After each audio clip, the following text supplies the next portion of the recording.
man sa mundong makapagpapaputi ng gayon. At nakita rin nila noon si Elias at si Moises na nakikipag-usap kay Jesus. Sinabi ni Pedro kay Jesus, "Guro, mabuti po na nandito kami. Magtatayo po kami ng 3 tolda. Isa para sa inyo, isa kay Moises, at isa kay Elias." Dahil sa kanilang matinding takot, hindi niya alam kung ano ang sasabihin niya. Nililiman sila ng makapal na ulap at mula rito'y may isang tinig na nagsabi, "Ito ang pinakamamahal kong anak. Pakinggan ninyo siya." Biglang tumingin sa paligid ang mga alagad, ngunit wala silang ibang nakita maliban kay Jesus. Nang sila'y bumababa na mula sa bundok, mahigpit silang pinagbilinan ni Jesus na huwag sasabihin kanino man ang kanilang nakita hanggat hindi pa muling nabubuhay ang anak ng tao. If Jesus transfigured, ano ngayon? Panginoon namin na masalangit, kataas-taas ang Diyos, papagliwanagin niyo po ang aming isip. Mula sa mga katuroang sa inyo lamang namin gustong matanggap. Kayo ang mangusap, mangaral, magpaliwanag. Hiling namin ang lahat ng ito sa ngalan ng iyong anak na si Jesus. Mark 9:2-9, Jesus took with him Peter and James and John and led them up a high mountain by themselves. Sa psychiatry, evidence suggests that psychopathological changes such as altered consciousness can occur at high altitudes. Agad may paliwanag sa atin ng siyensya behind the scenes nung naganap sa Transfiguration. Kasi yung 3 disipulong piniling isama, na iba sila. Kaya nakakita at nakarinig. May nangyaring pagbabago sa kanila sa pag-akyat nila sa mataas na lugar. Now, the science for high places, it is closer to the atmosphere. The atmosphere is bombarded with cosmic radiations. A high space is free from any obstruction. Any signal can be easily received. And this is why antennas are installed on high towers, especially, if possible, atop hills or mountains. So naiba ang chemistry ng 3, pero naiba rin ang pwesto nila. Kaya nakakita at nakarinig. Relevant ito sa disciples' empowerment to see and hear, at relevant ito sa lahat ng ibig makakita at makarinig tulad natin. Maraming hindi makita at marinig at malaman about and from God because of traditional theological frames, filters, obstructions. Para makakita at makarinig, yung 3 disipulo, dinala sila sa mataas na lugar na walang obstruction. At ganun din ang sino mang disipulo ni Jesus na ibig makakita at makarinig pa ng higit sa karaniwan, kailangan tumaas ang diwa, makalaya sa mga obstruction. At isa sa mga pinakamalaking obstructions in spiritual understanding, religious theologies na nakasanayan. Mga mental boxes and prisons na paulit-ulit, 100 taon, 1,000 taon paulit-ulit, pero wala namang nadadagdag na kaalaman at pagkaunawa kahit ulit-ulitin kasi maraming obstruction. In fact, madalas yung religious teachings pa ang obstruction mismo. Kaya hindi mo makita ang liwanag ng Diyos. Dinala ni Jesus sa mataas na lugar yung kanyang mga disipulo para magkaroon ng kaliwanagan. It is a physical activity, but it is also symbolic of what can happen when people are willing and able to go to their high places where there are no obstructions, where you can clear your mind, na nalilinaw ang isip mula sa mga naon na at namugad ng mga theologists doon na nagiging hadlang tuloy para lubos na maunawa ang Diyos o upang makita ng lubusan ang gustong ipakita ng Diyos. Kaya mag-iba naman tayo ng pagbasa, pag-interpret at pag-apply. Mag-alternative or mag-integrative reading naman tayo kahit paminsan-minsan para naman may makitang iba. Mark 9:2-9, sa pagpapatuloy ng kwento, and he was transfigured before them. Hindi siya nag-transfigure sa baba, sa taas. Kung gusto niyo mag-transfigure si Jesus sa inyo, umakyat-akyat.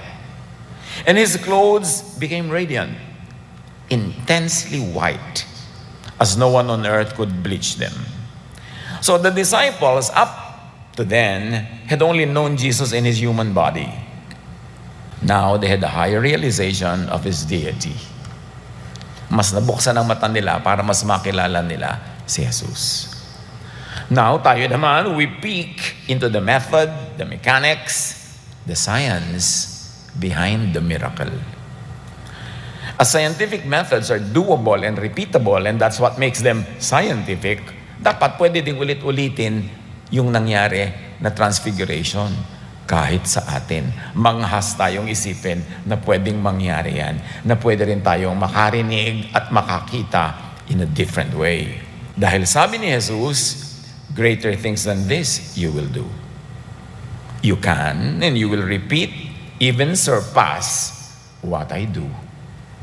Si Jesus ang may sabi nun. Hindi siya ma-offend na ulitin, magaya, at mahigitan pa. Dahil sa kanya din naman manggagaling yung kapangyarihan para malampasan yung dati na niyang ginawa.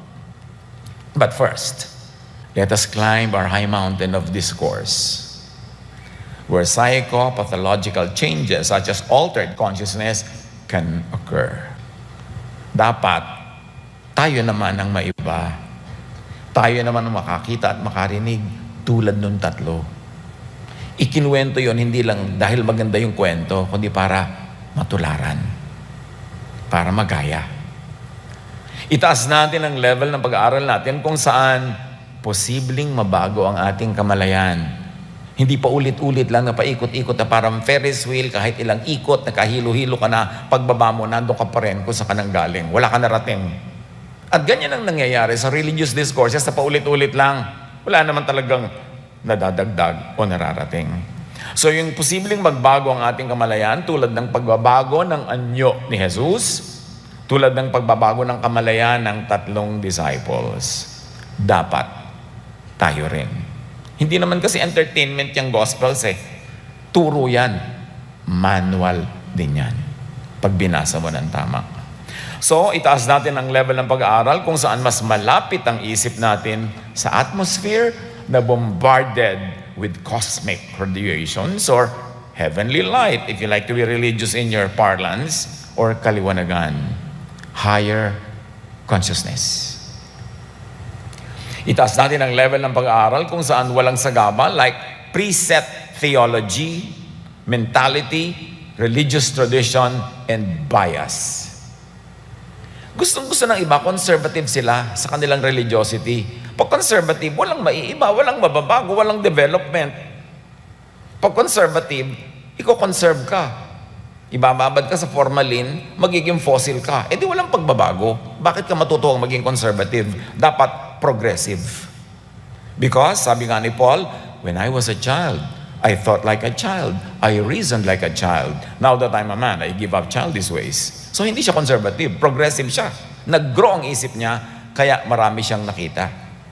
At sabi rin, we must grow from glory to glory. To do that, you have to climb the high mountain of Jesus. So, itaas natin ang level kung saan walang sagabal na haharang sa heavenly, or you might want to say radio signals, like unusual or out-of-the-box revelation. At masasagap ng mga antena, ng mga receivers, ng mga diwa natin ang heavenly frequencies. Kaya naman, let us speak in the tongues of angels and let us speak in the tongues of science. Because science is God's way of doing things. Hindi kontra ang science sa Diyos, science is God's prophet. Napakatagal tayong nadaya na pinag-aaway ang science at faith in God. Kaya tuloy hindi natin makita yung kanilang agreement. Although science can really be an enemy of religion if that religion is not faithful to God and to Jesus. Kundi religion lang na puro mga katang-isip at mga guni-guni ng mga religious leader, ayaw talaga nila sa science. Kasi madudurog, mawawasak ang kanilang mga guni-guni. Pero yung tunay na scientific will agree with God's laws because the laws of nature were made by the Creator, who is God Himself. So lumampas tayo sa usual theologizing that leads to more questions than answers. At ganyan naman ang mga relihiyoso Marami naman talaga hindi maintindihan. Maraming tanong, nilulunok na lang, sinasarili. Kasi pag tanong ka ng tanong, baka mapagkamalak ng erehe at filibustero at barilin ka sa luneta. Pero malaya na tayo, salamat naman. Malaya na tayo mag-isip. Huwag matakot mag-isip. So, let's do the uncomfortable theology. Sino ang mga hindi pa nakabasa ng aklat natin na to? The uncomfortable theology. May I see your hands, yung mga hindi pa nakabasa? Sino? Sino hindi pa nakabasa nito? Dapat lang, kasi hindi ko pa yan pinapublish. Malapit na. Lahat ng ating mga pagka-erehe at pulibustero. The uncomfortable theology. Because that's where you will find the comfortable God. Hindi doon sa very comfortable and comforting and Pollyanist theology na wala naman talagang tunay na nasasagot. So mabuti nang itaas ang level ng usapan kahit mahirap, kahit ka-nosebleed sa iba. Kahit hindi pa maabot agad ng lahat. Kahit konti lang ang makaabot agad, maganda na rin. At least, may tinitingalang mas mataas na pag-unawa. At least may pagsisikapang abutin, may project. Kesa wala kang project. Mabuting may kaharap kang mahirap na tanong, may project kang sumagot, kesa wala kang kaharap na tanong, kaya wala kang project. Kesa naman abot na abot mo ang katuruan, dahil ang baba naman. Dahil wala namang bago, mataas at kakaibang aral. Mas mabuti nang mag-nosebleed, at least may nose. Kesa wala. Kaya hayaan nyo, mga kapatid, na mag-speak in tongues in some scientific language kuno ang inyong trying hard na lingkod. Para magsikap tayong lahat na mas tumaas at lumawak pa ang pag-unawa natin. Lumabas tayo sa mga kahon na kulungan ng isip. Because science, as we always like to say, could be God's last prophet. Na siyang magpapakilala talaga at magbubunyag ng mga matagal na inilihim sa atin ng relihiyon. Siyempre, hindi man natin maunawa lahat agad, pero kung makikinig talaga, ay hindi naman tayo masisiro. Mayroong mapupulot. For at the very least, magiging conscious tayo about what we know already and what we do not know yet. At magiging aware tayo kung ano ang malabo pa na dapat malinawan at kung ano pa ang mga dapat tuklasin at maunawa. Sabi nga ni Paul, when I was a child, I thought like a child, I spoke like a child, I reasoned like a child. Dapat umalis na tayo sa childhood mode at mag-mature. Kaya, the uncomfortable theology. To know that we don't know, and to know what we don't know, is the beginning of knowing. Yung ma-realize mong marami pala akong hindi alam, handa ka nang makaalam. Alam niyo kung sino hindi makakaalam ever? Yung akala niya, alam na niya lahat. Wala siyang inquiry, wala siyang space para sa mga bagong malalaman. Ngayon naman, paano pala kung alam niya naman pala lahat ito, yung mga quantum na yan, mga frequency na yan, at kung sa inyo pala pagkadali-dali lang naman pag-aralan, edi, wow. So, church, halinang magsikap. Sa episode ng kwento, Jesus was revealed as a dazzling white light, almost likened to the sunlight as the best scientific example of a pure white light. It is sunlight that is the best scientific example of pure white light. Yung si Jesus nagbago ng anyo, pagka binasa nyo lang yan sa dating kahon na parang fantasy, parang alamat, wala ka mapupulot. Pero pag hinimay-himay mo yan, through the lenses of science, ang dami palang laman. At hindi naman galing sa iba yun, galing din sa Diyos yun, because God is the author of all scientific laws.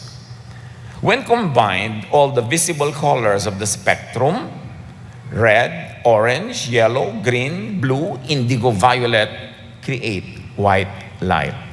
At si Jesus was presented in the Mount of Transfiguration as pure white light. Can you imagine what happened? How that happened?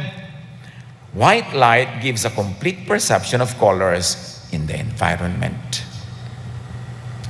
Kaya pagka gusto mong maliwanag ang bahay nyo, ang ilaw nyo, fluorescent lamp, mukha lang nga kayong gasolinahan. Pero maliwanag. Kung gusto mo na magpasosyal, yung mga dim, warm lights, pero natatapilo ka sa dilim. Pero kung gusto mo talaga liwanag, ayaw mong malungkot, tulad ng maraming matatanda nun, ang gusto nila, ang tawag nga dyan, daylight. Diba? Yung fluorescent lamp para maliwanag. Parang daylight si Jesus. Sunlight, daylight, nakita tuloy nung tatlo. Yung kanina, hindi nila nakikita without the Jesus light. And that was the images of Moses and Elijah. Dahil naliwanagan, nakita ng lubos.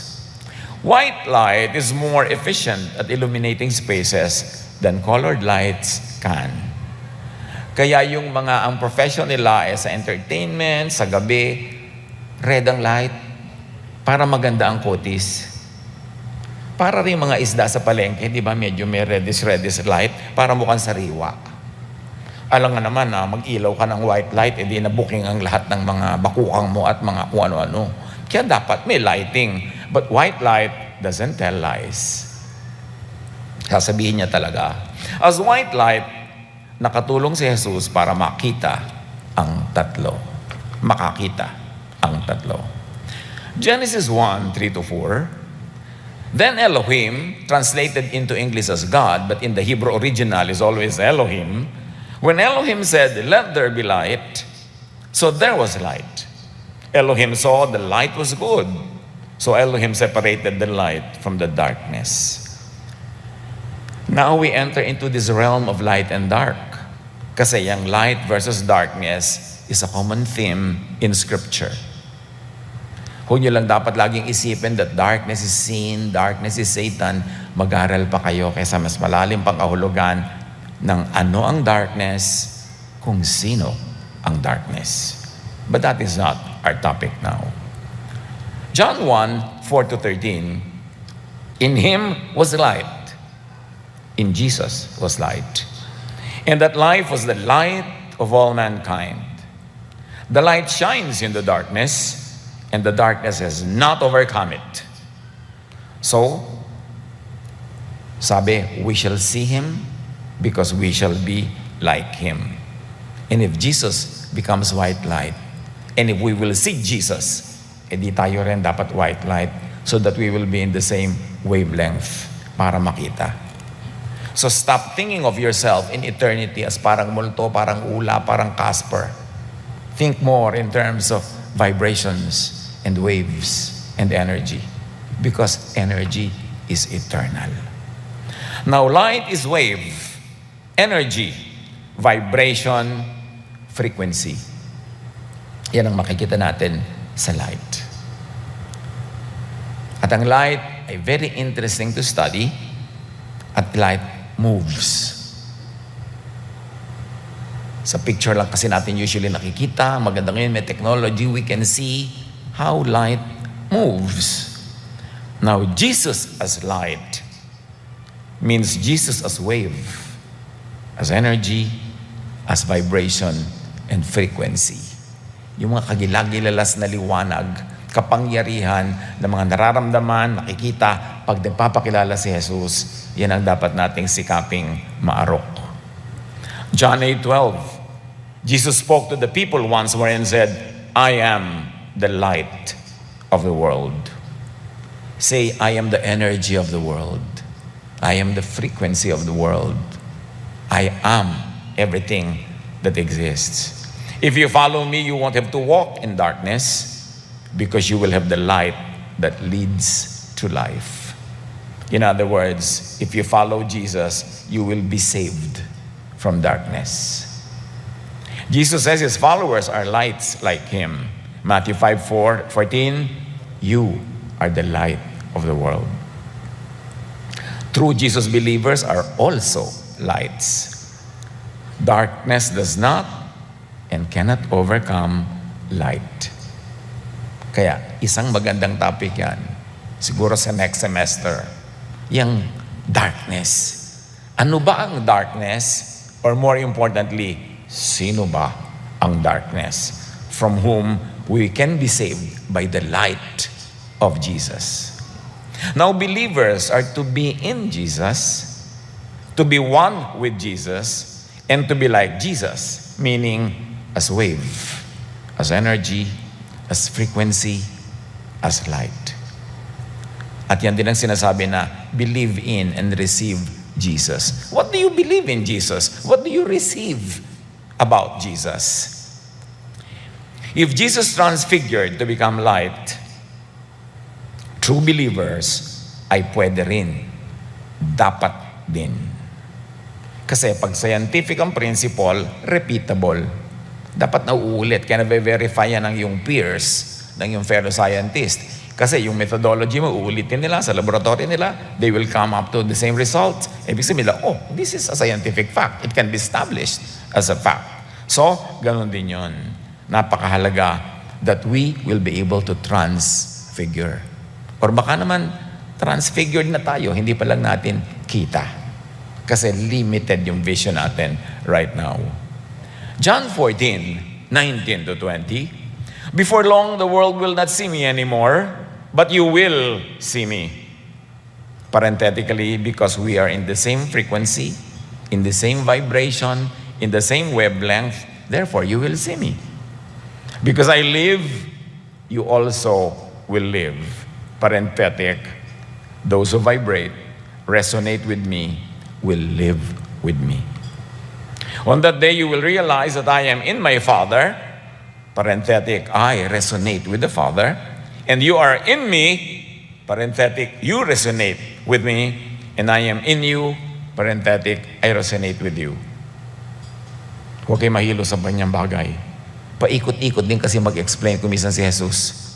Because Jesus is a circle, truth is a circle, and it's only in the circle where the beginning is the end. That's why the circle is eternal. Kaya dapat ang mga truth na ina-explain mo, kayang ipaliwanag through a circle.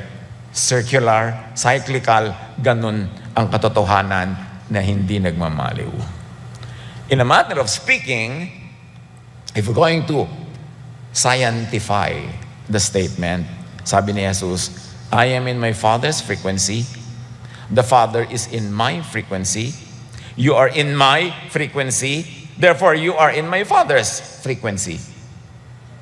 Mahirap bang maintindihan yun? Sabi ni Jesus, I am in you, you are in me, I am in the Father, therefore you are also in the Father. And if the Father is in me, therefore the Father is in you. At pagka ganun, paano ka mamamatay? If you are in me, you will never die.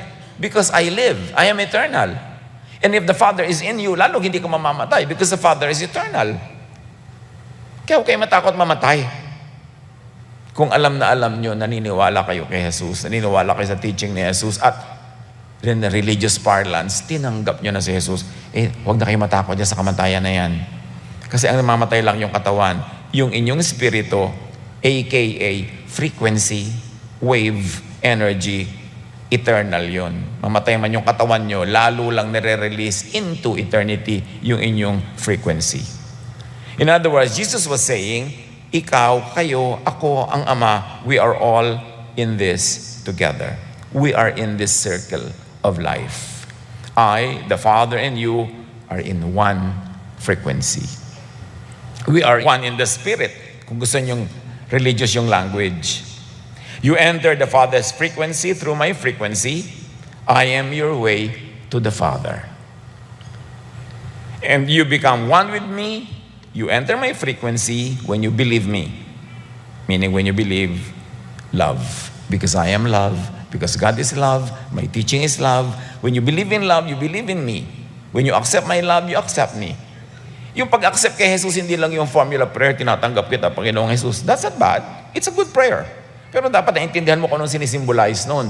Na tinatanggap ko po ang inyong teaching, which is love and grace. Tinatanggap ko na dinala nyo ang pag-ibig ng Ama sa amin, hindi ang hatol, hindi ang kamatayan, hindi ang law, kundi ang grace. I believe in that, I know that, I understand that. Therefore you believe in Jesus. Therefore you receive Jesus. Pero yung iba kasi yung formula prayer lang ang ginagawa without understanding kung ano yung nire-receive nila from Jesus. Kung ano yung pinaniniwalaan nila about Jesus. Kaya ang tagal-tagal nang tumanggap kay Jesus, pero takot na takot pa rin mamatay. Under the law pa rin, hirap na hirap pa rin sa pagiging relihiyoso. Kasi hindi naintindihan kung ano ibig sabihin to receive Jesus. Sinimplify lang na formula ng dasal na akala mo pag yumuko ka, ipikit ang iyong mata at repeat after me. Yun na nga yun. It's not bad, pero yun lang ang entry door into what it means. It is not the end. That is why we are saved by accepting Jesus. Meaning by accepting Jesus' teaching, which is love. Tapos yung mga ibang legalista, mahilig sa law, nililibak yung love. Akala nila, pag love ang sinasabi mo, para ka bang hippie na peace man, love, make love, not war. Nililibak nila yung love, God is love. Napakahalaga nun. Ayaw kasi nila ng love Ang gusto nila law, because if religion is under the law, yung mga law enforcers, yung mga religious leaders are powerful. Nakakapagparusa sila ng mga member, nakakapagtiwalag, nakakapagdisiplina, kung ano-ano, because the law empowers the enforcer. Kaya ayaw nila sa grace. Then, like the sun or the fluorescent lamp, we emit what we receive. And when we receive love, we vibrate in the love frequency. Yan ang proof na anak ng Most High God. Ang isang tao, love. Kaya di ba sabi ng kanta, and they'll know we are Christians by our love. Not by our doctrines, not by our laws, not by our distinctives, but by our love. When you love, it cannot be hidden or faked. You know why not? Because love, like you, is vibration.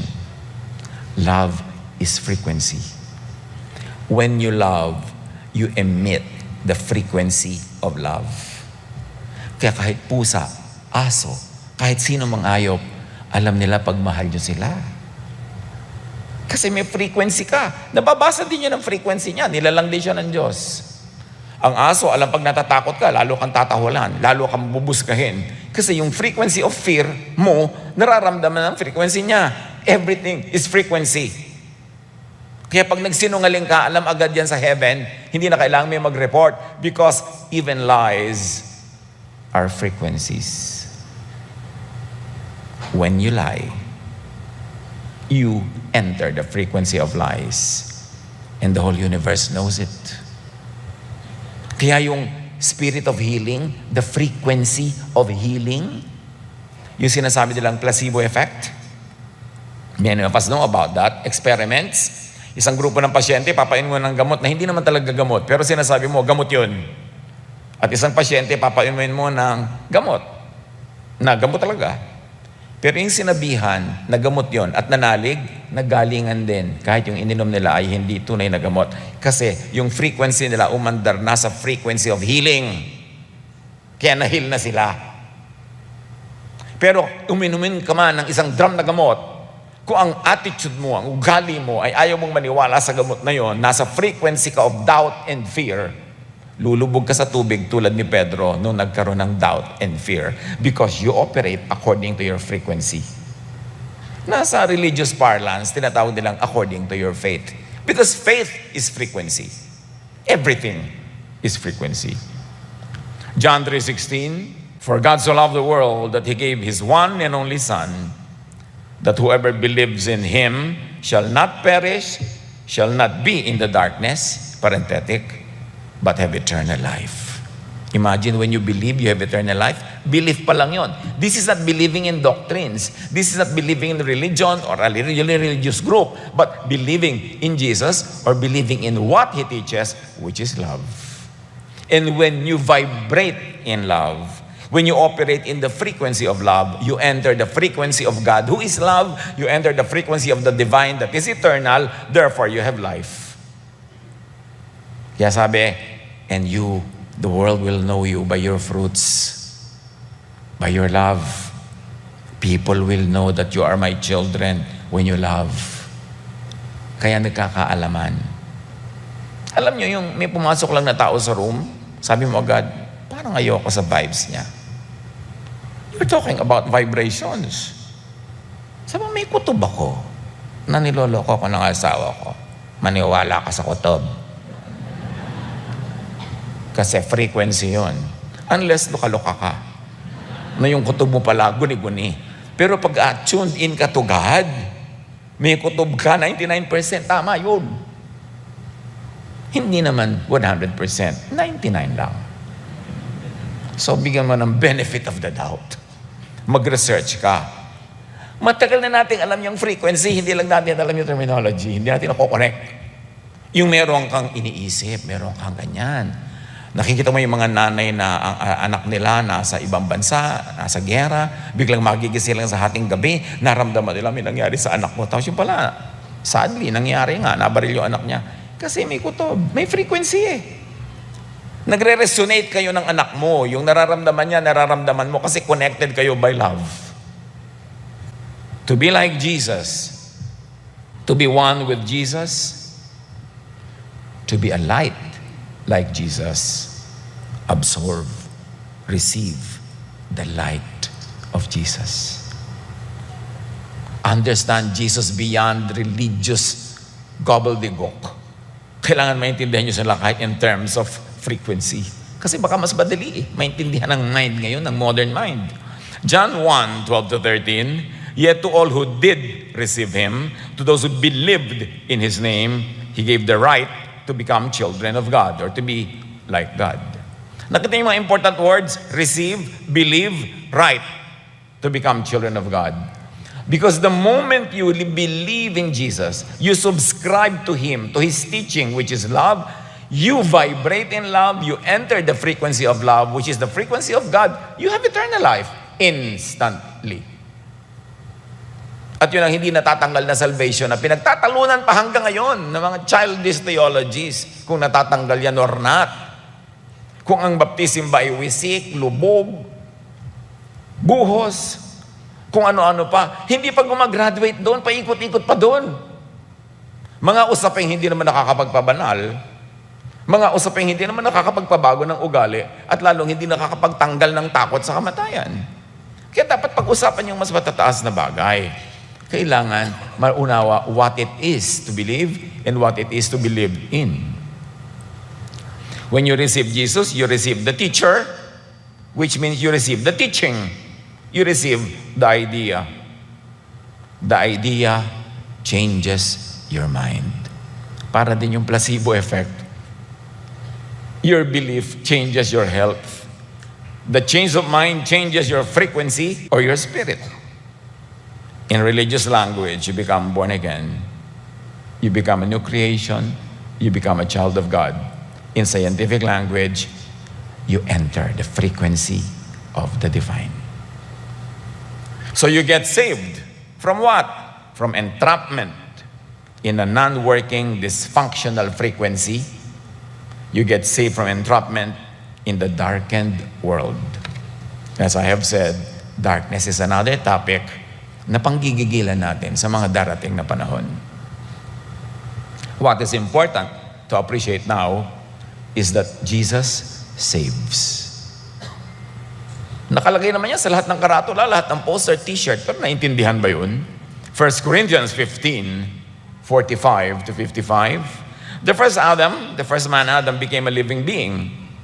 The last Adam, meaning Jesus, became a life-giving spirit. And just as we have borne the image of the earthly man, so shall we bear the image of the heavenly man. We will all be changed. Parenthetic, into frequencies, into waves. For the perishable must clothe itself with the imperishable, and the mortal with immortality. Mababago daw tayong lahat sa isang iglap. Hindi pa natin lubos na naunawaan kung ano yon, pero may clue na tayo sa transfiguration. Kasi sabi ni Jesus, where I am, you will be. you will see me as I am because you will be like me. 1 John 3:2, we are already God's children. Already yan, hindi future. And such God, ang children niya will never be disinherited. Hindi niya ititiwalag. We are already God's children, but He has not yet shown us what we will be like when Christ appears. But we do know that we will be like Him, for we will see Him as He really is.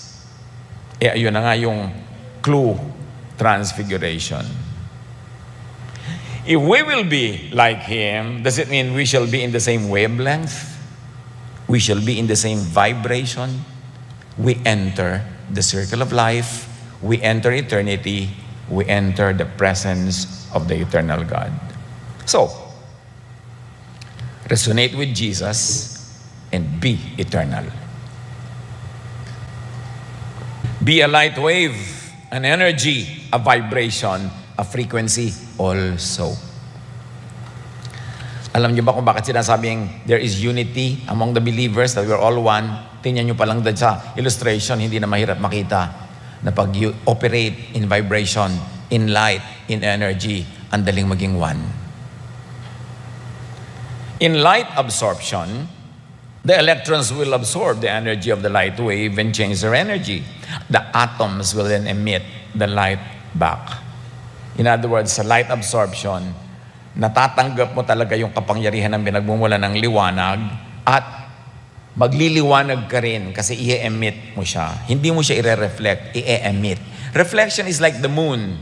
Pag tinamaan ng liwanag ng araw, tumatalbog. Pero yung moon mismo, walang sariling liwanag. Pag tinanggal mo ngayon yung pinagmula ng liwanag, wala na rin siyang liwanag.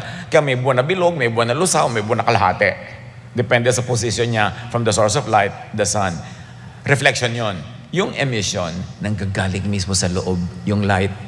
Kasi tinanggap mo na at nasa loob mo na. At yun ang mangyayari pag tinanggap mo si Jesus. Hindi tumatalbog yung liwanag, hindi nagre-reflect. Kundi dahil tinanggap mo, nasa iyo na, mag-i-emit na from you. Kaya sabi ni Jesus, when I give you the living water, sabi gano'n, ang lahat ng katotohanan, lahat ng pag-ibig, lahat ng life will be like living waters flowing from you. Magbubukal mula sa inyo. Hindi nyo kailangan ng ibang source kasi naibigay na sa inyo. Hindi katulad ng babae sa balon, pupunta pa doon araw-araw para umigib dahil yung source ng water niya ay yung balon, hindi galing sa loob niya. Pero sabi ni Jesus, alam mo, pag binigyan kita ng living water, you will be like a spring flowing with life. Nagmumula na yun sa loob mo. Hindi na yun talbog lang. Kaya ang humihingi sa Diyos ng karunungan, kasi naman 90% ng paghingi, pera o papa. Humingi tayo ng karunungan kasi ibinibigay. Pag hiningi mo at binigay sa'yo, bumubukal na yung karunungan galing sa loob mo. Hindi mo na kailangang mag-research at kung ano-ano kasi ibinibigay na sa'yo ng Espiritu galing mismo sa Kanya. Flow, overflow with knowledge as the waters cover the sea. So, receive and absorb, tapos give and emit. Because what you receive, you give. What you plant, you harvest. Di ba nakikita nyo yung connection ng mga cyclical arguments na yan? Shine like Jesus.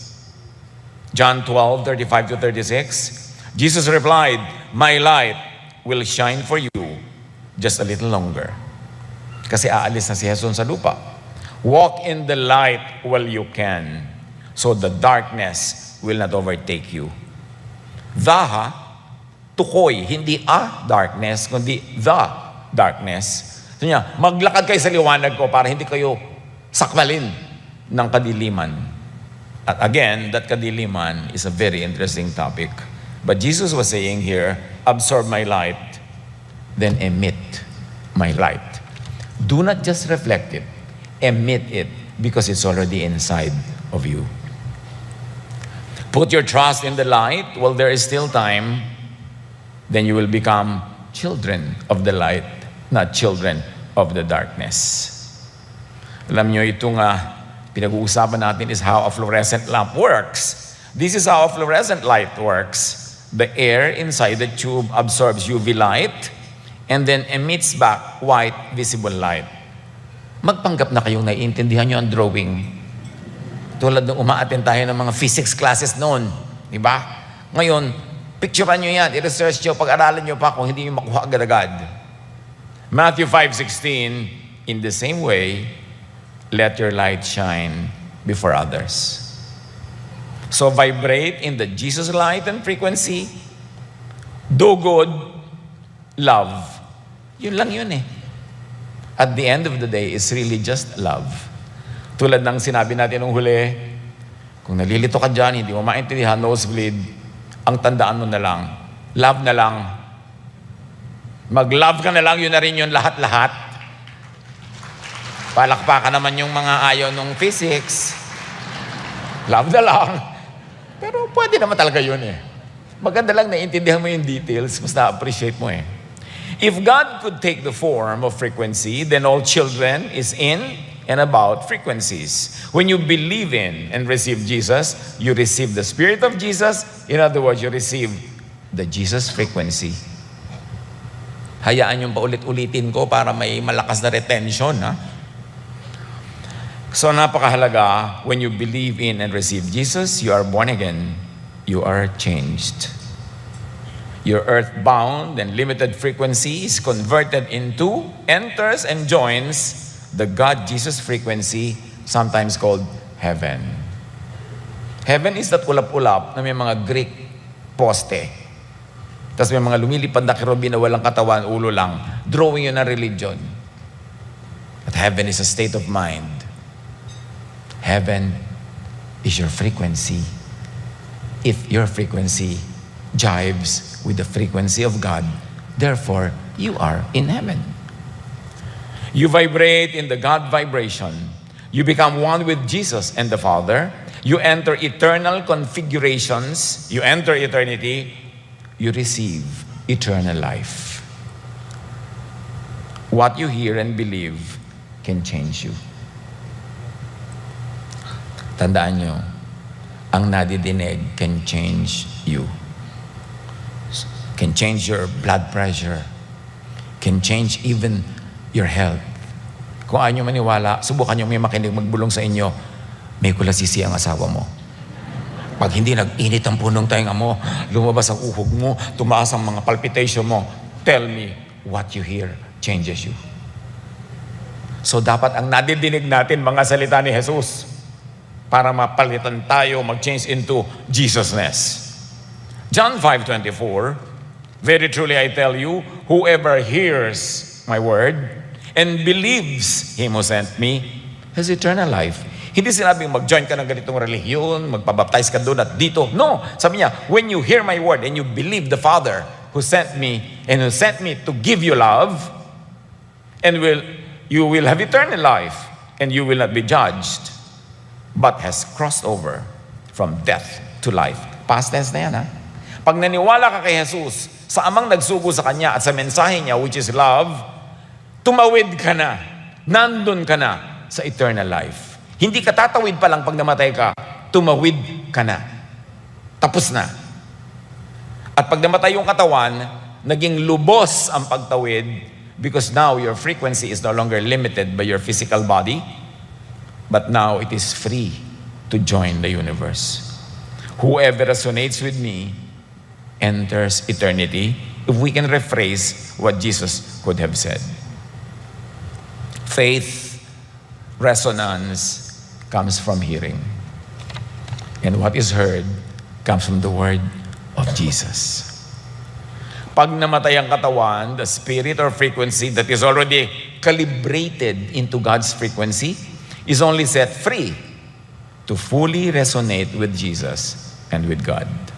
Ecclesiastes 12:7, the dust returns to the ground it came from, and the spirit returns to God who gave it. Read it as, the frequency fully joins the God frequency. 1 Corinthians 15:55, sabi niya tuloy, where, O death, is your victory? Where, O death, is your sting? Death becomes the door to freedom and the door to God. Kaya lagi ko ipinapayo sa mga sumasakabilang buhay yung kanilang mga minamahal, Sabi ko, i-release nyo na. Makipag-holding hands kayo habang buhay. Pero pag kinuha na, release. Kasi pupunta ka rin naman kung saan siya pupunta. Vibrate in the same way. Kaya siguro yung iba, naniniwalang pinagbumultumultuhan sila. Siguro mga vibration nila, nagkakatawid-tawiran, nagkaka-holding hands in the great divide. Who knows? Lahat ay frequency. Lahat. May frequency ang love and hate. Ang truth and falsehood. Ang gratitude and ingratitude. Alam niyo yung taong thankful, yung frequency niya, naiintindihan ang frequency ng Diyos na pagpapala. Yung tao na laging galit, nagrereklamo, kulang, inggit, yun ang frequency niya. So yun ang a-attract niyang frequency. The frequency of darkness. Yung lagi nagsiselos, naninibugho. The frequency of the darkness from whom Jesus wants to save us, doon nagpa-plug in, doon nagsusubscribe. Bantayan ninyo ang inyong iniisip at nararamdaman kasi nagsusubscribe kayo sa frequency na yon. At yun ang frequency of darkness from whom Jesus saves. May frequency ang joy and anguish, ang happiness and sadness. Kaya yung sad na nga kayo, manonood pa kayo ng sad na drama, nagsusubscribe kayo sa sadness frequency. May frequency ang ecstasy and agony. Nararamdaman ang frequency and vibration ng kapwa. Kaya yung mga malalakas ang pakiramdam, alam mo agad, hindi ka nagtitiwala sa taong ito. But of course, don't be judgmental without basis. Pero pag may kutob ka, ipursu mo yan, pag-aralan mo, dahil may frequency ka na kinakausap ka. Yung hindi kung kailan ka na dengue na nitong si Bigote, natangay na ang savings mo, nakuha ng lote at kotse mo, tsaka mo pala sasabihin, sabi ko na nga be. Sabi mo pala, ba't di mo pinakinggan? May kutob ka na pala noon. Ba't di mo pinursu? Kasi ang laki ng bicep. Ayan, nakakabulag talaga yan. Kaya yan yung mga nakakatakip, dapat ka umakyat para yung huwag kang matakpan at matanggap mo yung mga radio waves na nanggagaling sa kataas-taasan. Thought is frequency. Kaya walang kaila sa may likha. Kahit kakanta-kanta ka dyan, worship ka dyan, kung chismosa ka, nakasubscribe ka sa chismis frequency. And do you think frequency yun ng Diyos? Mag-isip-isip. Iniisip mo pa lang, nag-vibrate na across the universe. Not even in a split second. Instantly. All frequencies are known by God and to the God frequency to heaven. Psalm 139 verse 4.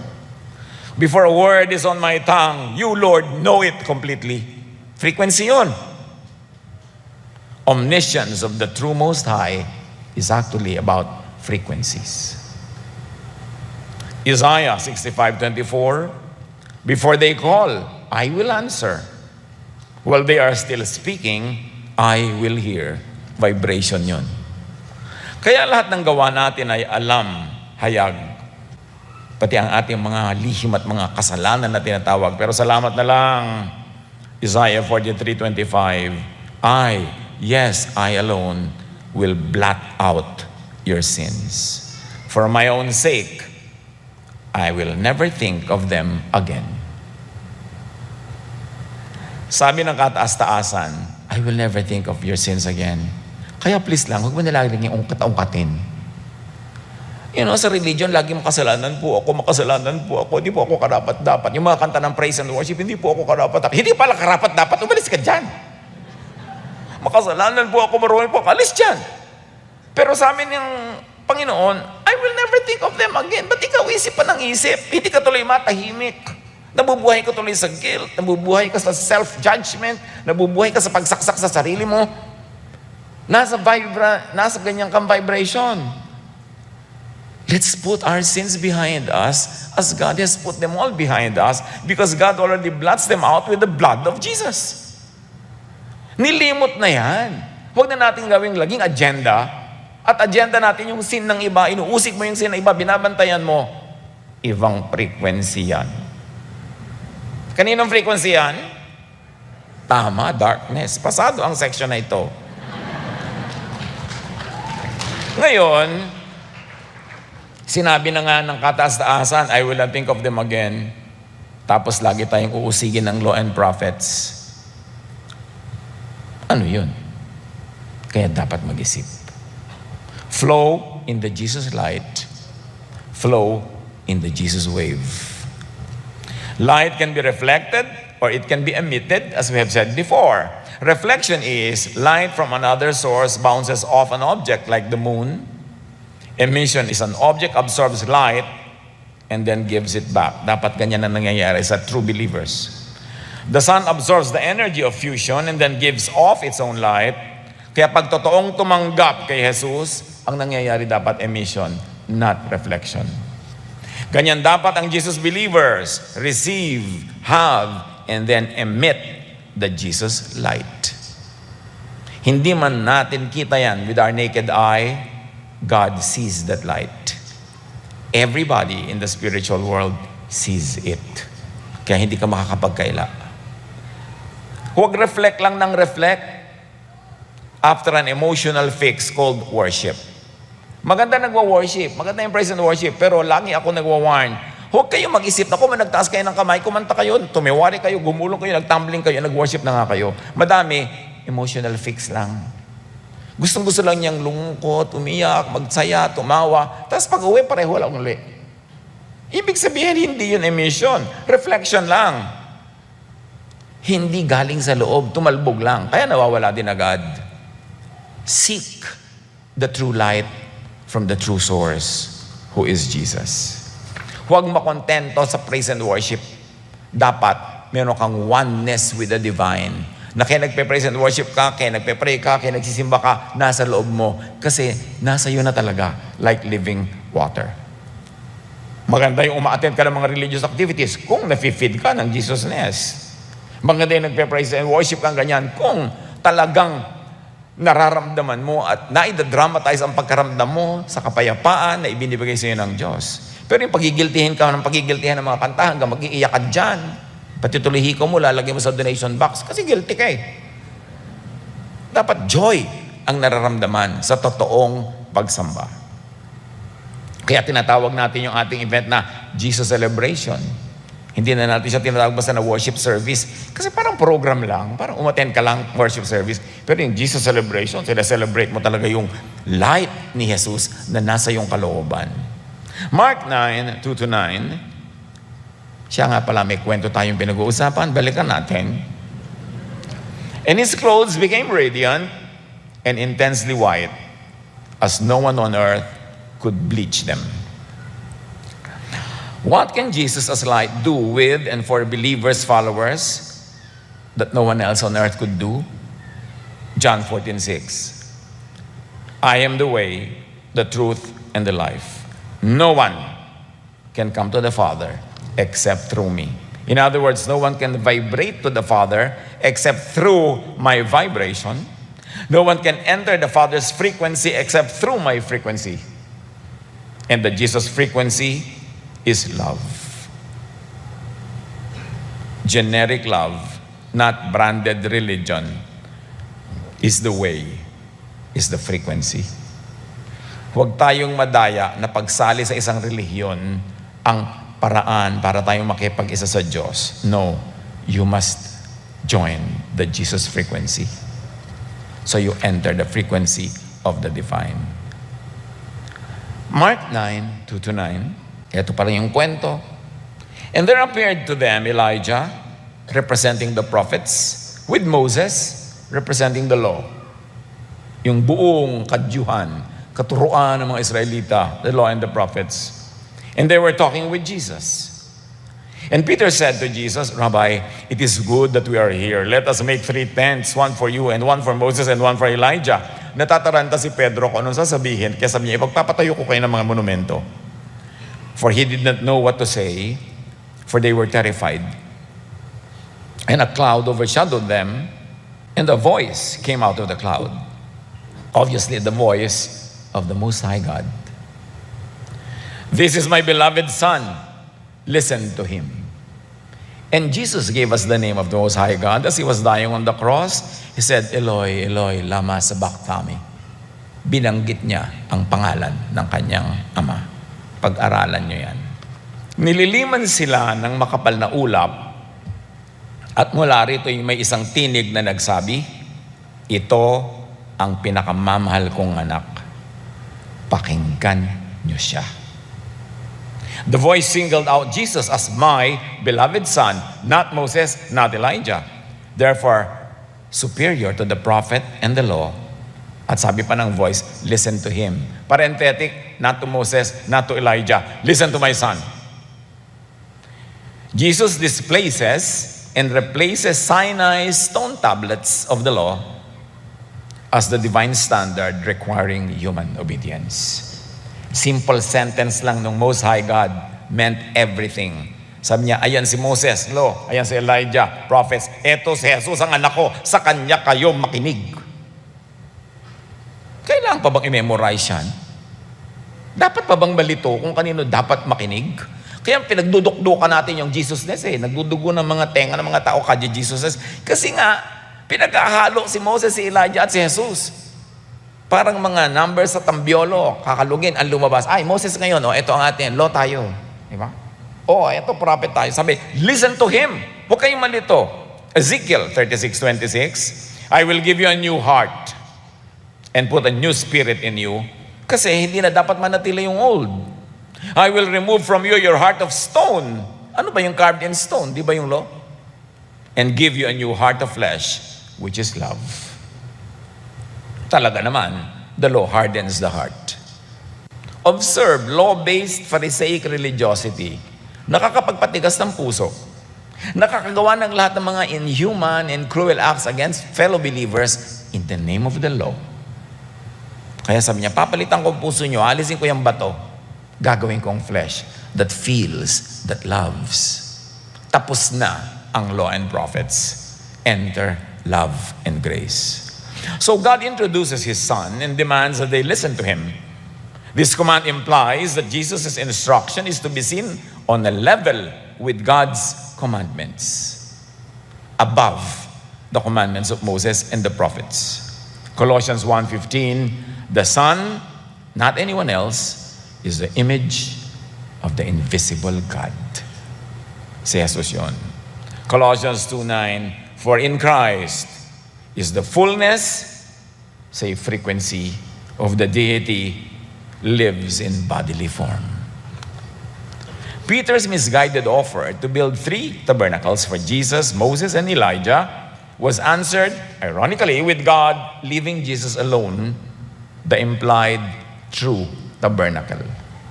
Sabi ni Pedro, ipagpapagawa ko yung 3, tigi-tigisa. Nawala yung 2. Si Jesus lang ang natira. Ibig sabihin, huwag mo ipagpagawa yung 2. At hindi mo din kailangan ipagpagawa si Jesus kasi siya yung living tabernacle. Siya mismo yung tent of meetings. This voice of God can be explained by resonance. Bakit nila nadinig?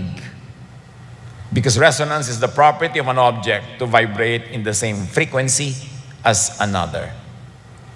Sabi nga, the reason why you do not believe in God is because you do not hear God and it's because you are not of God. So kailangan pumasok ka sa frequency na yun para mo madinig at maintindihan. Because the ears can only hear what they resonate with. So mag-fine-tune kayo. May radyo kayo. Let's say, uso pa yung radyo. Makikinig kayo sa DCAS. Di ba? Dadali nyo sa 702. Kung gusto nyo DCAS ang marinig nyo, huwag nyo ilagay sa hindi 702. Dapat kayong mag-tune in. Kasi yun ang frequency niya. O FM naman. Kaya frequency modulation. Frequency lahat yan, yung radyo. Saan nakalagay yung istasyon nyo? Saan pumupunta? Yun ang madidinig nyo. Dapat tune in to Jesus. Para ang marinig nyo si Jesus. The apostles were empowered in the high place to catch the signal, the frequency of God's voice. Kaya sabi ng Matthew 11:15, before that, whoever has ears, let them hear. Kita nyo? Kung sino man na may transistor, mag-tune in kayo sa istasyon ko. Whoever has ears, let them hear. Sino ang may receiver? Let them tune in to my frequency and they will hear me. The apostles were empowered to resonate with God's frequency and to see and hear, to sensually experience God's revelation. Kaya merong mga sensitive, mga resonant seers and hearers. May mga ganun nakakakita ng kung ano-ano. One time, nag-speak ako sa Palawan, tapos may lumapit sa akin na isang ginang. Pastor, may mga liwanag pong nakapaligid sa inyo. Ano yung Flores de Mayo? Hindi, meron po talaga. May mga kasama kayo nagliliwanag. Ha, CR kayo, ginang. May mga CR Ngayon, syempre, dinidemonize siya ng mga jealous, competition craze, Pharisees. Lahat ng hindi nila naintindihan o hindi nila nagagawa, sasabihin nila of the devil, agad. Kasi kakompetensya nila Pero meron talaga nakakaramdam, nakakakita. Huwag nyo i-discount agad. Marami talaga tayong unknown. Which religion oversimplifies and demonizes when the religion cannot do it or does not understand it. Nalilimita tuloy ang perception natin of reality. Climb your high place. Level up sa pag-iisip at pag-unawa. Be changed by the renewing of your mind. Kailangan magbago ng pag-iisip. Let's be changed unto resonance with God. The frequency of God by changing our victimized, overly theologized, overly simplified minds. Pinasimple kasi yan ng catechism. Pinasimple ng mga Bible study na napakasimple ng frame. Hindi na tuloy makagrow yung mga mind na dapat mag-grow out of it. Mark 9:8-9. And suddenly, balik sa kwento, looking around, they no longer saw anyone with them, but Jesus only. The two big Old Testament heroes disappear, but Jesus remains. He is the only one on whom the disciples must keep their focus. Kaya lagi nating iginigit ang Jesus filter. Di ba nawala ang law, nawala ang prophets, nawala si Moses, nawala si Elijah. Kaya ang Jesus filter, parang ganyan. Ito si Jesus, embudo, binubuhos mo lahat yan ng mga katuruan, galing sa law, galing sa prophets, galing sa books of wisdom, kung saan. Ang lalampas lang sa filter ni Jesus yung loving. At saka yung mga moral laws na tama, na ituloy. Nung tinanong siya ng rich man, what should I do to have eternal life? Sabi niya, obey the commandments. Sabi ng rich man, which of the commandments? At inisa-isa ni Jesus ang commandment number 5, 6, 7, 8, 9, 10. Because those teachings are about universal correctness, universal righteousness, and universal goodness. I-research niya yan. So, sabi nga, Christ gave His own body to destroy the law of Moses with all its rules and commands. Sabi ng Ephesians. So, yung hindi lalampas sa Jesus filter, mga teaching, mga verses, kung ano-ano, yung ipinapabato ang babae dahil makasalanan, ilagay na yan sa filing cabinet. Kasi history na yan. Hindi na yan current. Hindi na yan lalampas sa Jesus filter. Yung mga teachers na nagtuturo ng mga kalupitan, itiwalag siya, tanggalin yun, batuhin yun. Hindi na yan papasa kay Jesus. Huwag yung paghalu-haluin. Kaya nandyan yung filing cabinet. Lahat ng hindi pasado sa Jesus teaching, history, file na. Ang current, ang effective, are all that teach love. Kaya sabi ni Jesus, when you love, you obey all the commandments. That is what all the commandments are all about. Romans 10:4, for Christ is the end of the law. Walang sequel. End na. Luke 16:16, the law and the prophets were proclaimed until John. Hanggang John lang. Pagkatapos nun, hindi na sila effective yung lahat ng hindi lalampas sa Jesus filter. Hanggang kay John the Baptizer lang ang law, tama na, tigilan na.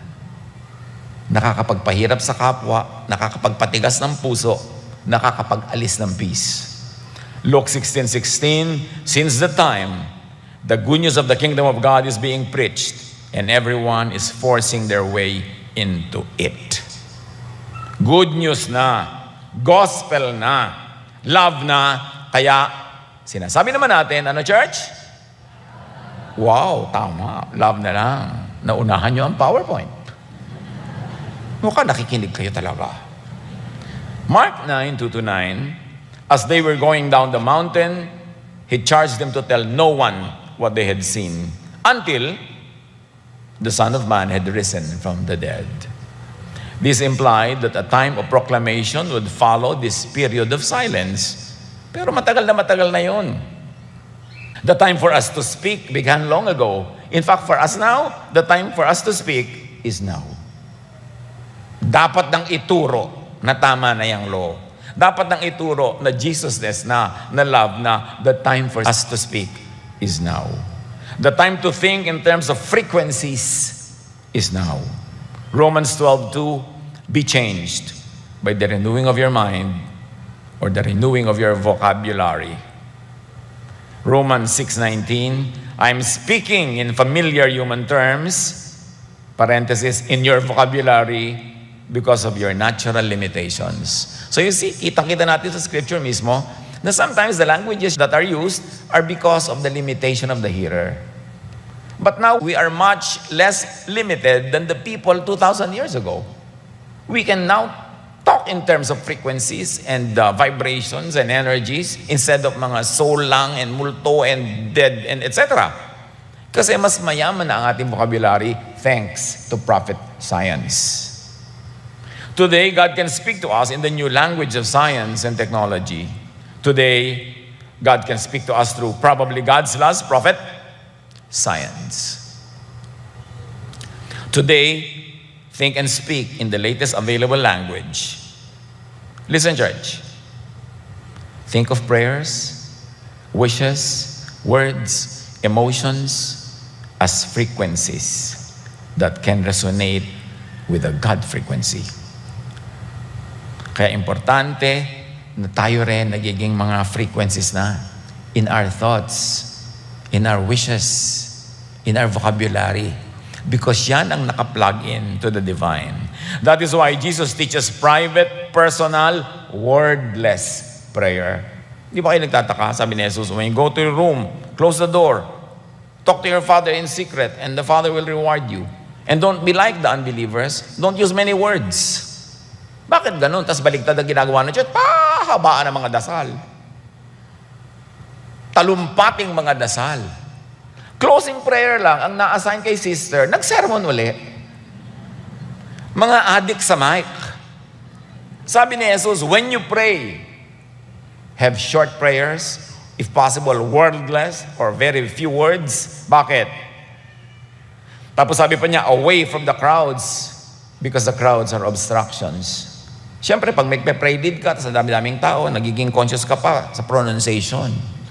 Pag mali pa yung pronunciation mo, nagkakalabitan yung mga chismosang ka-pray. Diba? Yung banquet daw or banquet, ano ba talaga? Yung lumayo na yung isip nila sa prayer. Kasi maraming prayers, mga kapatid, ay performance. Para magpe-pray po ako, pwede nyo ba ako ipagsulat ng prayer, Pastor? Ha? Gagawin mo pa akong ghostwriter? Ba't di ka nalang mag-pray? Para po nakaka-impress yung prayer ko. Mag-artista ka na lang, huwag ka na mag-pray leading. Magpe-pray ka from the heart. Hindi mo ka lang magpa-impress. Kaya mas mabuti nga, mag-pray ka mag-isa. Wala kang i-impressin. Walang performance. From the heart talaga. Because private prayer is free from the limitations of human verbal language.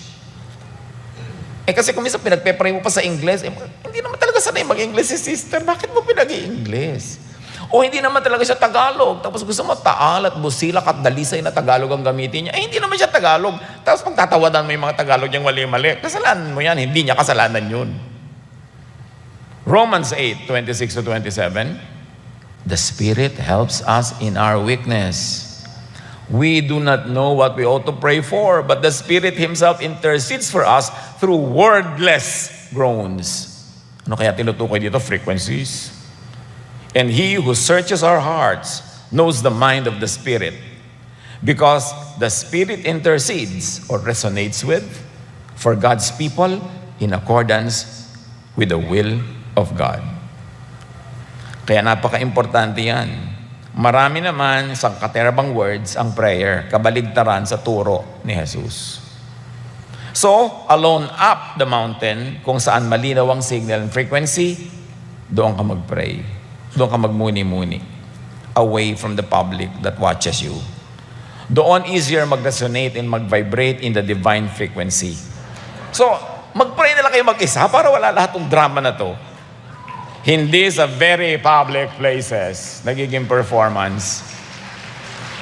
At namamanipulate yung kabanalan ng panalangin to serve selfish ends. It's important. Maging mapanuri naman tayo. Tama na yung mga ganyang mga laro. Take care of your thoughts. Proverbs 4:23, be careful how you think, how you vibrate. Your life is shaped by your thoughts, by your vibrations.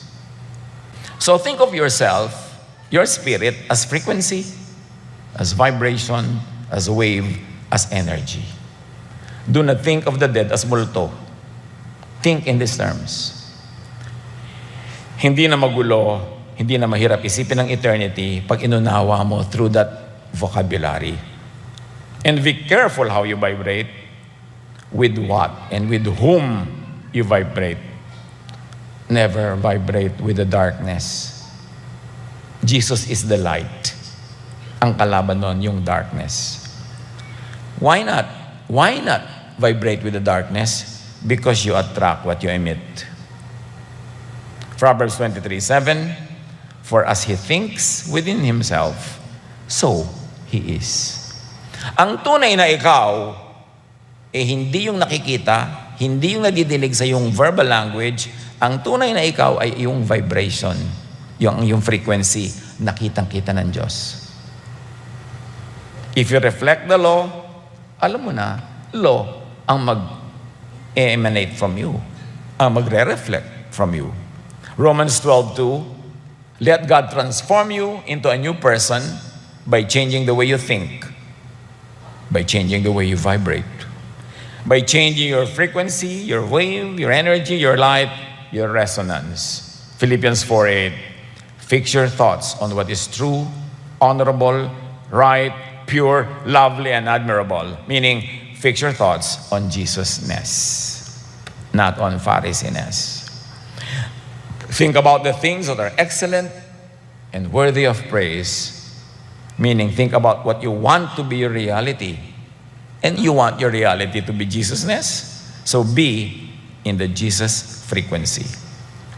Sumunod kay Jesus to higher spirituality and consciousness, tayong lahat. Bakit? Mahina ang signal sa baba. Tama na yung mga mabababang uri ng pag-aaral, panunuri, at paglapit sa katotohanan. 2 Corinthians 2:10, these are the things God has revealed to us by His Spirit. The Spirit searches all things, even the deep things of God. And the Spirit reveals. Kaya sabi ni Jesus, ask and it will be given you. Seek and you will find. Maghanap. Do not go in and do not go with the crowds. Sumunod at sumama pag tinawag ni Jesus into the light. Tanggapin, dinggin, tingnan ang transfigured Jesus. And be the light and voice of the world. Humayo, mangaral kung tumanggap ka na ng katotohanan, frequency. Kailangan nating gawin. Maraming dapat palayain. People are in darkness. A lot of people are in religion but are in darkness. Kailangan maintindihan ang malalalim na bagay. At ang malalalim na bagay ay pinagkakaloob doon sa handang tumanggap. John 14:3, sabi ni Jesus, if I go and prepare a place for you, I will come back and take you to be with me, that you also may be where I am. Ito na naman, simplistic religion, ginawang cartoon to. Naghahanda si Jesus na isang palasyo sa ulap. Napaka-physical. Yung ito sa ililipat ka pa lang doon, pareho lang dito, na iba lang, medyo malaki-laki yung palasyo. Place here is not geography. Jesus is not preparing a geographical place. It is a level of consciousness and resonance. Jesus can take you to higher thinking that you will think with God. You will vibrate with love. Go to your high place and prepare your high place and take people there. High place, that mansion over the hilltop is not a physical place. It is a state of mind. So, dadaling ko kayo sa mas mataas na mga kalangitan. Hindi mga ulap ang pinag-uusapan, hindi mga stratospheres. Dadaling ko kayo to a very high level of consciousness that you will vibrate with God. You will be in God's presence. Philippians 3:14, I press on to reach the end of the race and receive the heavenly prize for which God, through Jesus Christ, is calling us. O eto na naman, pang-uto ng religion, yung prize, mga corona. So paglingkod ka ng lingkod, donate ka ng donate, trabaho ka ng trabaho, ang dami mong corona. Really, gusto mo magsuot ng maraming corona in eternity, ang bigat nun. Heavenly prize could be resonance, enlightenment, realization. Liwanag, kaliwanagan. Sabi ni Paul, gustong-gusto kong matanggap yung prize at the end of it all. Kaliwanagan, maunawaan ko ang mga bagay, mapagdugtong-dugtong ko ang punot dulo, ma-connecting the dots ko, ma-uphold ko at maintindihan ko ang truth. And God is the truth. And the truth is the love of God. Gustong-gusto ko maintindihan yan. Hindi yan mga physical crowns. Ginagamit kasi kung minsan pang manipulate ng mga tao, ipot ka ng ipon ng crown talaga. Ano yun? Lumipat ka lang doon, pero ganoon din ang system, katulad din dito. Hindi yan literal crowns earned through oppressive sacrifice. Pang-uto yan. Kailangan tayong lumaya sa pang-uuto. Open your spiritual eyes to see the real Jesus, beyond the limits of Moses and Elijah, of the law and the prophets, of religious writings and earthly theologies. Madalas ang hadlang para makita ang Diyos yung religion. Imbes tulay, nagiging pader. At dadaan ka sa Kanya, siya yung dispenser of God's blessings, nagkaka-franchise. Ephesians 1:17-18, asking God to give you spiritual wisdom and insight that you might grow in your knowledge of God. You see? Grow in your knowledge of God. Not knowledge of our doctrines, not knowledge of our distinctives, but knowledge of God. I pray that your hearts will be flooded with light. Stop treating Jesus as equal with Moses or Elijah in the law and the prophets. Hebrews 3:6-9, but Jesus deserves far more glory than Moses. Ang linaw niya na, Hebrews 3:3-6. Romans 7:6, but now, by dying to what once bound us, we have been released from the law. Released from the law. Released from the law. Why are you still bound to the law? So that we may serve in the new way of the Spirit and not in the old way of the written code. Not in the old way of the written code. Isipin niyo mabuti. Mark 9:2-9, nililiman sila ng makapal na ulap. Nakiisa sa kanilang Ama because ang gusto ng Ama, unity, oneness, togetherness in His cloud. The Father, Jesus, seeks oneness with each other and with the believers. Oneness in fellowship with the divine more than separation in hierarchical worship. Ang tunay na Ama, the Most High God, ang hinahanap niya magkakasama. Siya ay nasa anak, ang anak ay nasa atin, tayo ay nasa anak, so tayo nasa Ama. Hindi nakahiwalay siya. Nandito ako, dyan lang kayo, mataas ako, mababa kayo. Hindi ganun ang Most High God. Pag-aralan nyo yan. Ang gusto ng Most High God, unity, oneness with His children. Hindi separation. Oneness with God is a recurrent theme of Jesusness. John 17:22-23, sabi ni Jesus, as you are in me, Father, I am in you. May they be in us. May they know that you love them as much as you love me. Have you ever realized this? Sabi ni Jesus, maunawa-nawa ng mga taong ito na kasing mahal mo sila kung gaano mo ako kamahal. Mahal mo sila tulad ng pagmamahal mo sa akin. Ikaw, Ama, ay nasa akin, ako ay nasa iyo. Ma-realize sana ng mga taong ito na sila ay nasa akin, therefore sila ay nasa inyo rin. 1 Corinthians 15:28, so that God may be all in all. Now, the true sheep will hear and listen. John 10:27, my sheep hear my voice, I know them, and they follow me. Doon nalalaman ng tunay na kawan ni Jesus. Pag si Jesus ang nagsalita, nadidinig nila kasi may connection, may vibration. Nagre-resonate. Pero yung mga hindi anak ng Diyos, yung ayaw maging anak ng Diyos, nonsense sa kanila to. Hindi nila to maintindihan kasi hindi nagre-resonate. Matthew 7:24, anyone who listens to my teaching and follows it is wise, like a person who builds a house on solid rock. Katalinuhan na makinig at sumunod kay Jesus. John 12:50, His command leads to eternal life. God is eternal. God is love. Those that love become one with God, they become eternal. The law leads to judgment and death. Love leads to life. 1 John 5:13-15, I write these things to you who believe in the name of the Son of God, that you may know that you have eternal life. Dapat niyong malaman na meron na kayong eternal life kung nananalig kayo talaga sa anak ng Diyos. If Jesus transfigured, tayo pwede rin. Tayo dapat din. Tayo rin. If Jesus rose from the dead, tayo pwede rin. Tayo dapat din. Tayo rin. If Jesus has eternal life, tayo mayroon din. John 20:31, by believing in Him, you will have life.